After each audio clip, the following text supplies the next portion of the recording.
actually invented or how old they are. Well, we're about to find out because we're with a man who has a super collection. Donald Fiene has like 5,000 glass insulators, right? It doesn't seem possible. It doesn't seem possible. Anyway. He has a lot of them. It is. And to begin with, what are insulators for? Why were they invented? Well, the purpose of an insulator, glass or porcelain, is to hinder the flow of electricity to the ground in telegraph installations, telephone lines, or in high voltage lines. And this one was for telegraph, right? This is an old one. This is pre-Civil War? Yes, it would. Well, in any case, they appeared in around 1843 or so. This is probably the Civil War period, but they go back to the invention of the telegraph. Okay, and these are very rare, Well, right? in fact, we often refer to these as threadless because they differ from later types that were screwed on. These were jammed over a peg. Yeah, as you can see, there's no thread in here. But as you get down here to the cobalt blue, they have the threads, and it's also the first petticoat that we see with this, right? Yes, it's different from the first one in the threads that are there. And of course, in the fact that an extra ridge, so to speak, was added, and that's just usually referred to as a petticoat. And we can maybe.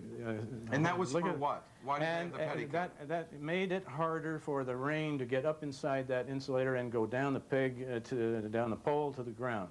So it was a legitimate invention that appeared around 1883. Now, what's something like this worth? Well, that one is worth about $2,500, and I didn't pay so much for it. I'm lucky. This hobby has tripled and quadrupled values. Now, you didn't climb up the pole to get this one, did you? No. Okay. The color is this color is unusual, the cobalt.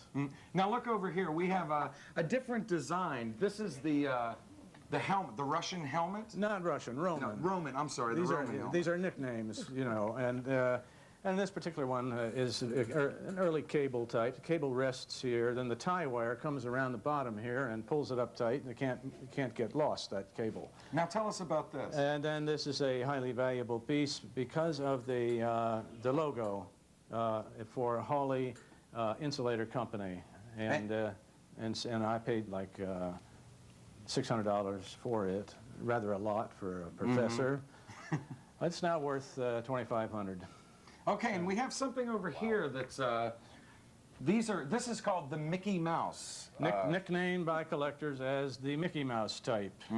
And what's different about this are the drops? Well, these are called drip points, and supposedly they helped pull the water away from the surface of the glass and to go down to the ground away from the possibility of shorting out this insulator. But probably it didn't have that effect. Doesn't matter. We like it.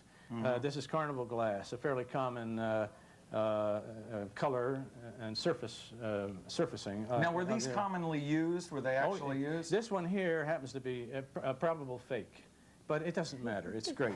Probable great fake. color. You can see there that there are many types of carnival glass. And then we got in here and we got into the porcelain. No, actually, we have this purple one first, right? Let's look at this deep purple one. Tell us about this.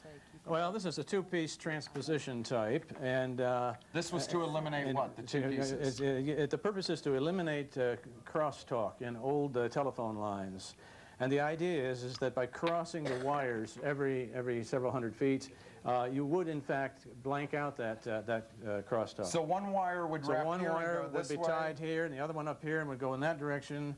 And so that, you know, this became a very popular insulator to collect also, being of two parts, and the color is good. Okay, and then we got into porcelain. All right, now what happened and this was the 60s? In the mid-60s, porcelain became predominant. They learned how to make it really well. Here's out there? Yes. Yes, tell us, now there's a magazine, right? There are about 2,000 collectors. We have a magazine called Crown Jewels of the Wire, and then the editor of that magazine is Carol McDougald, and she has kept that magazine going very well indeed. Very professional, I must say. And quickly before we go, Claire, this is another thing. This is called a pig liver.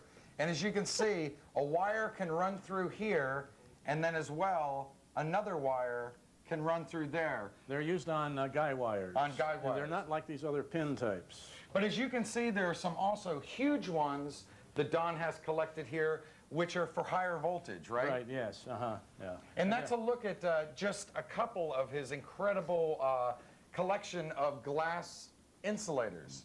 And he has a collection of